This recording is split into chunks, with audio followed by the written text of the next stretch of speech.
আজকে অনেক কাজ পড়ে আছে।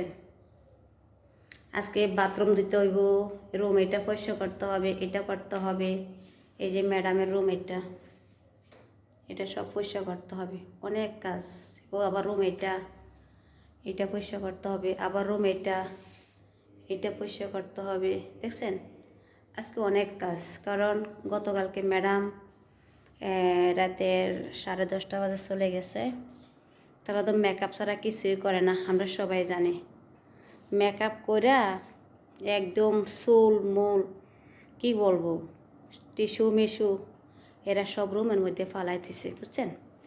তো এগুলা এখন পরিষ্কার করতে হবে। আর এই দেখেন এখানে সবসময় বসে যে এই রুমটারে কি করে রাখছে দেখছেন। এখন আমি সব কিছু টেবিল টুবিল সব কিছু মুছে টুচা লইছি। এখন ঝাড়ু আছে না, মুখনাসের ঝাড়ু দিয়া এটা পরিষ্কার করতে হবে। আর এক কথায় কি জানেন, দোতলায় অনেক কাঁচরা, উনি দোতলা ঘুমাইতো। আর এই রুমে ম্যাডামের মেয়ে ঘুমাইতো, আর পাশের রুমটার ভিতরে ম্যাডামের ছেলে ঘুমাইতো। আর এখানে তাদের মেহমান থেকে আসলে এখানে বসতো। তাছাড়া পাকঘর তো রয়ে গেছে, পাকঘরে অনেক কাজরা আমি দেখাইতেছি, আপনাদের সাথে শেয়ার করতেছি আর কি। যে একটা বাড়িতে যখন মানুষ আসে 20 দিন থাকে, বাড়িটারে একদম কাজটা কইরা মানে কি বলবো, কাজটা কইরা ভরায় রাখে। দেখেন এটা হচ্ছে পাকঘর, পাকঘরের অবস্থা দেখছেন। তো এই কাজগুলা আমি আজকে একদিনে শেষ করতে পারবো না। এই কাজগুলো শেষ করতে হইলে কালকের দিন লাগিয়ে যাব। যেমন এগুলা আজকে এগুলো পরিষ্কার করবো না। ওই যে ম্যাডামের রুম দেখছেন যে ওগুলো পরিষ্কার করার পরে একটু রেস্ট নিতে হবে, কারণ আমি বেশি কাজ করতে পারি না, আমি ক্লান্ত হয়ে যাই। তা আমার তো ডায়াবেটিস, আপনারা সবাই জানেন ডায়াবেটিস মানে বেশি কাজ করতে পারে না। যেমন ফ্রিজ, এই ফ্রিজটা আছে না, এই ফ্রিজটাও পরিষ্কার করতে, দেখেন ফ্রিজের অবস্থা কীটা, এটা পরিষ্কার করতে হবে।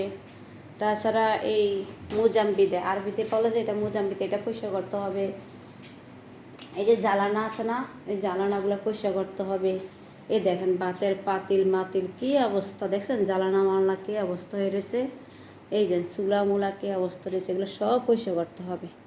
এই যে রান্না করছি, এখানে দেখতেছেন গোস্ত রান্না করছি, আর এটা রান্না করছি ভাত। দেখছেন এটা হচ্ছে পাকঘরের অবস্থা। তো আপনারা অনেকে আমাকে বলতে পারেন যে আপু আপনার বাড়িটা তো পুরান বাড়ি, আপনি কি পুরান বাড়িতে থাকেন? ভাই আমি পুরান বাড়িতে থাকি, কারণ কি জানেন, যখন বুড়ি ছিল বুড়ি পুরান বাড়িতে থাকতো। এখন তো বুড়ি নাই, এখন বুড়ি মারা গেছে। তো বাড়িতে তো আমি একা থাকি। যেমন তারা ওই দিনকে আসছে, আইসে 20 দিন থাকে এরা চলে গেছে। এখন তার বাড়িতে কেউ না, আমি একা। তো সত্যি আমি একা থাকি ঠিক আছে, আমি শান্তিতে আছি ঠিক আছে, কিন্তু ভাই আমার রোগ সারে না, আমি অসুস্থ হয়ে যাই, দিন দিন আমি অসুস্থ হয়ে যাই। এটা কারণ কি আমি বুঝতে পারতেছি না। আমার মনে হয় যে কি জানেন, আমি একা বাড়িতে থাকি, মানুষজন দেখি না, কারোর সাথে কথা বলতে পারে না, সারাক্ষণ মোবাইল নিয়ে থাকি। তো এই জন্য হয়তো আমার এমন অসুস্থ দেখাইতেছে, বুঝছেন মনে হয়, আমি বুঝতে পারতেছি এরকমই সম্ভবত। তো যাই হোক, সবাই ভালো থাকবেন। কেমন হয়েছে ভিডিওটা একটা কমেন্ট করবেন। হ্যাঁ, ভালোবাসা ও বিরাম সবার জন্য রইল। আল্লাহ হাফেজ।